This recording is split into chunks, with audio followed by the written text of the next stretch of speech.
Okay, welcome back. Now we're still in book 6, that is, but now we're in chapter 2 of book 6, chapter 2 of the Nicomachean Ethics.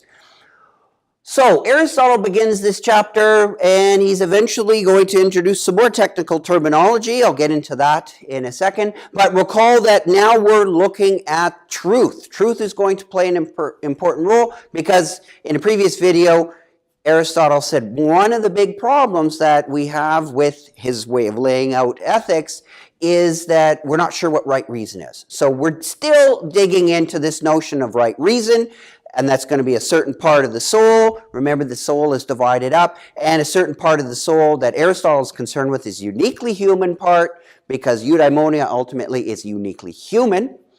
And the part of the soul that he's concerned with is the uniquely human part, that is the part that has reason and grasps truth. So we're talking now about right reason in connection with what reason is all about, namely the grasping of truth. And we've seen Aristotle talk about truth having different kinds, and so it's going to correspond to even different parts of the soul. So even the part of the soul that grasps truth will be differentiated because truth is differentiated. There's different kinds of truth, so different kinds of parts of the soul that grasp those truths.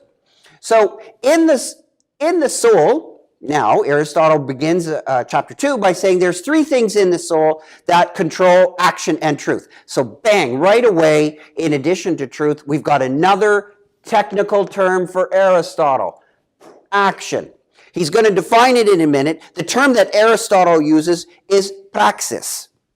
And we often hear that word in English, praxis, which has the notion of some kind of action, a doing of some kind of thing. But Aristotle is going to separate, human activities like building from human activities like action. So action, for now, don't worry too much about what it means yet, but just realize that action is the translation of the Greek term praxis, and it's a technical term. So don't just remember, that's why I've always say be careful of translations, because you might just immediately say, oh, well, we'll translate praxis by action, and we have the English word action, we all know what that means, and then you just bring in all the English connotations of the term action, and you think you have an understanding of Aristotle. You've got to be careful about that. That can lead you astray. So translations are fine and all that, but don't just automatically assume that you substitute one word in English for the Greek word and everything's fine. No, that can give you a very misleading picture. So the first thing that controls action and truth, well, Aristotle's going to talk about, there's perception. More accurately, really, it's more of a sensation. Sensation is also shared by animals, non-human animals. And that influences us. But Aristotle says that animals, these are not capable of action. Now that might strike you as very odd. What do you mean an animal isn't capable of action? Animals run around and do all kinds of things, right? You can play fetch with the dog, and animals, they run around and hunt, don't they? Yeah, Aristotle's not denying that. But what he's saying is those aren't actions. So there you go. Right there, you got to be careful. Animals are capable of doing all kinds of things, but they don't have praxis. Right? So to go back to the Greek term, they don't have praxis. So in that sense, the technical term is very different than the regular old English term, action. So animals are not capable of action. And we'll look a little bit at what Aristotle means by action in a moment. What's also in the soul? Well, the intellect. Now, what I've got here is intellect and desire. And in brackets, basically how they sort of function, how they control, shall we say, action and truth. What does the intellect really do? The intellect deals with truth. Affirmation and denial. And that's similar roughly to the notion of truth and falsity. Affirming something, denying something. Though the intellect affirms truths and denies or moves away from falsities. Desire, its sort of correlate with truth is the pursuit. So it moves towards. And falsity, roughly, it would be avoidance. So these two have a kind of parallel. And that's important because that's what goes, that's how we're made up. That's what's uniquely human, is putting these together. So structurally, that's what's uniquely human. This part, yeah, that's a part of us, but that's not uniquely human because in this sense, this is, as we said, shared by animals. This is really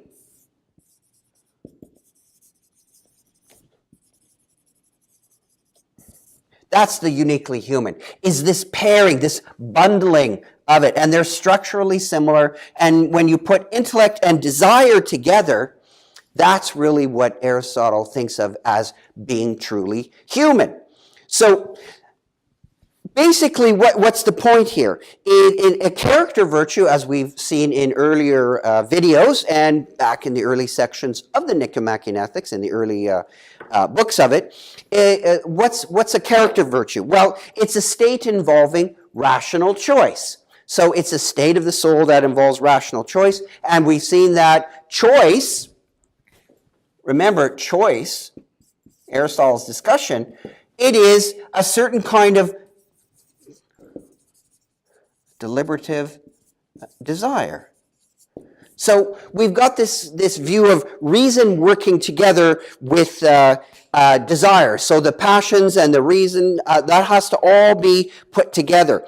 So in other words, you have to be reasoning correctly, and your desires should follow your reasoning. Remember, I gave some previous examples about how we do teach children to train their passions, right? If we say something like, oh, a child that enjoys being mean or something, or to animals or to other children, we say things like, oh, you shouldn't feel that way. You try to get the child to stop feeling enjoyment when causing pain or stressing out other organisms. So you're trying to bring reason and bring it inside and somehow control the passion to shift it in a different way. No. Your pleasure shouldn't be towards that. It should be directed in a different way. So Aristotle is clearly once again telling us that how you feel, it could be incorrect or bad ways of feeling. Feelings are not just okay no matter what they are. Aristotle would not say, well, what you feel is what you feel and that's just fine. As I said earlier, Aristotle would be he'd be kind of a rough counselor. He wouldn't just say how you feel, that's okay. No, he would say your feelings are wrong. He would try and say, look, we have to bring reason into our feelings and we have to govern them because that's truly what action is for Aristotle. So we're moving towards his notion of praxis. So you have good practical thought and good contemplative thought. Good contemplative thought, it's not going to be practical or productive. It's purely abstract. Contemplation, doing metaphysics or something like that.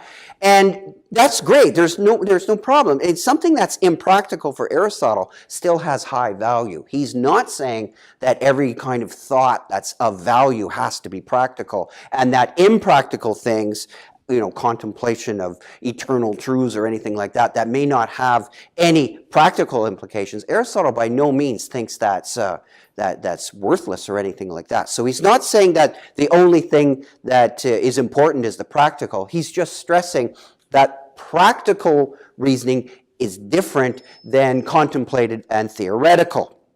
So contemplative thought is only dealing with affirmations and denials, truth and falsity.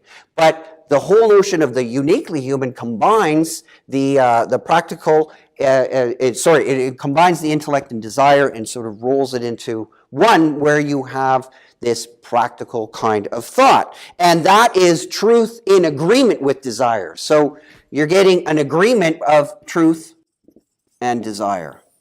As I said, you're getting your desires in order that, as Plato liked to say, the truly just person doesn't just do just things. The truly just person loves justice, enjoys it. It's great pleasure. Yes, I find being a just person is a pleasurable way to live. Aristotle's like that too. You have to educate your desires so that doing things according to reason becomes pleasurable. It becomes just the way you live in the world. It's not a constant strain and stress to go against your desires in order to be and do good things. No. That's not a unity. That's not a happy person. Happy people, Aristotle says, if you look around just in the ordinary sense of who are the happy people, they're the ones that their desires and their reasoning, all link up. They all fit together. I don't want to do bad things. I wouldn't find any pleasure stealing or committing bad acts. I find my enjoyment is to do the things that are according to reason. So I've got this nice combination of my truth and desire. It's all put together, and that is what Aristotle says. That's a human being, is putting these together. And yes, you can think of this one as elevated. It is a hierarchy. They're not on the same. It's not like desire and truth are equal partners, but desire is a big component and a necessary component for ultimately what we're after, eudaimonia. So we look at this notion, so what pushes us? What gets us going? Aristotle says, very clearly, and later on in the history of philosophy, there will be a big debate about this. And as a matter of fact, Kant and Hume will in some way struggle with this. That is, Aristotle says that the intellect alone, that this notion of just pure thought, if we can use this term, the intellect alone doesn't really do anything. It's not a motivator. You can grasp or you can reject, affirm, or deny with it, but it doesn't really do anything. Think about a simple example. Think about when you have an essay due. Your professor tells you at the beginning of the course, writes on the syllabus, hey, it's September. It's the beginning of September, and your essays are due at the end of November, something like that. Doesn't really matter. But the deadline is a ways off. Now, you know this right when you get the syllabus, and if you read it, but you know that this deadline's coming up. So yes, you can affirm it. Yes, it's a truth. You can grasp it and all that. But when is it that most people actually start to really get motivated to write that essay? Or you can pick other examples. Well, when the deadline is starting to approach, what happens? Well, what starts to kick in? What starts to get you going is where all of a sudden you have those first inklings, those first sensations of, fear or concern or worry. It's like, oh man, I better get going on this. Because the deadline's coming. So what's happening is that you're now putting the desire is starting I don't want to get into trouble here. I want to finish the course. I want to do well. I desire a good grade. I don't want to be embarrassed or anything like that. So the emotions start coming in. The desires start coming in. And the reason doesn't get you to do anything. It's your desire that starts you off on actually gives you a motivation. It gives you that kind of push. So pure thought, shall we say, alone, Aristotle says, does nothing. Right? It does nothing. It's not that it's worthless or whatever. No, he's not saying that. He's just saying that pure thought alone is not the motivator. Later on in the history of philosophy, Kant's going to struggle with this. Because Kant wants to have an ethics, and I talked a little bit about Kant earlier, but it's good to sort of use philosophers as contrasts with each other. Kant wants to get rid of emotions and all those things from the domain of ethics, right? So how's he going to handle that when, if you accept the idea that pure thought alone does nothing, that you need emotions and all these kinds of things to kind of get you out of bed and get you going in the morning? How are you going to have a philosophical system constructed that's based on just a kind of reason alone when reason alone doesn't seem to do anything? Well, Kant has to try and tell a story about how reason itself can be a motivator, and we don't need to bring in things like desires or whatnot.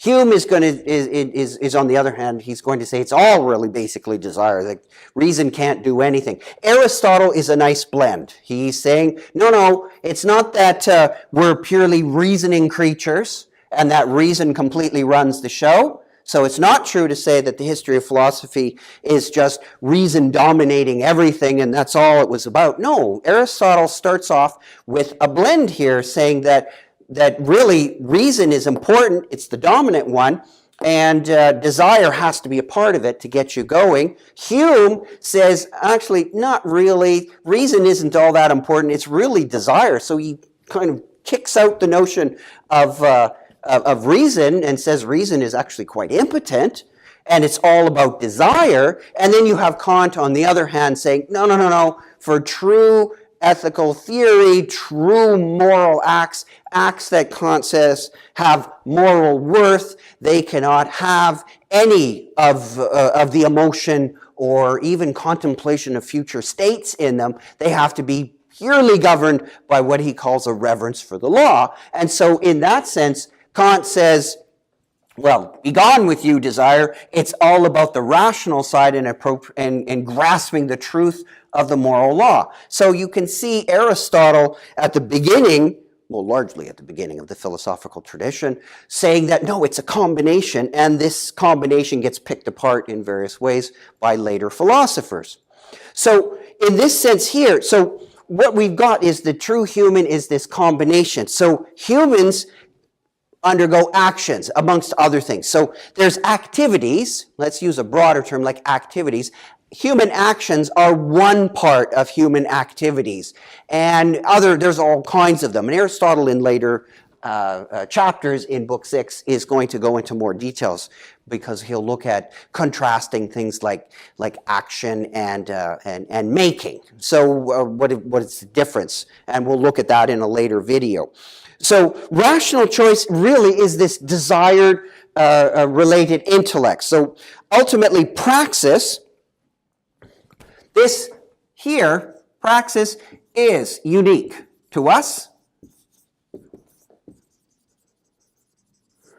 And it's going to involve reason, which again is unique to us. Non-human animals don't have reason in the way that we do. They have some kind of goal, but they don't have the reason that works with their behavior the way ours does. So it's unique to us.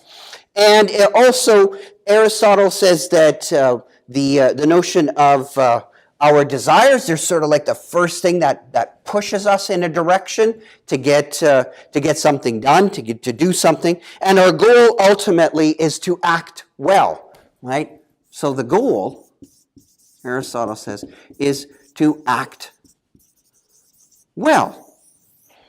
And in that sense, that's going to be the sort of the foundation of how you're going to achieve. Remember, what we're looking for is eudaimonia. So the fundamental activity of the parts of the soul is to grasp truth. Truth is going to have to be blended some way with desire. So we have unique human behavior. That's our notion of action or praxis from the Greek. That is to how to act well is going to blend.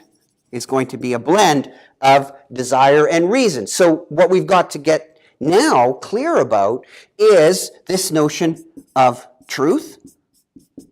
Remember earlier on, we talked about in a previous video, chapter 1, we talked about different kinds of truths that could be otherwise, truths that are eternal. So we're going to have to go more deeply into this notion of truth, the different, shall we say, the different kinds. What part of soul, oh, my pen's dying here. What part of soul, or what kind of the part of soul, the subdivisions, grasps the particular kinds, and we want to get the best state of each of those subparts of soul so that they can do their job the best. Remember, it's not just simply to have the disposition to act in a certain way or a disposition of soul. It has to be in the best state that it can be in order to fulfill or discharge that function in the best way that it can.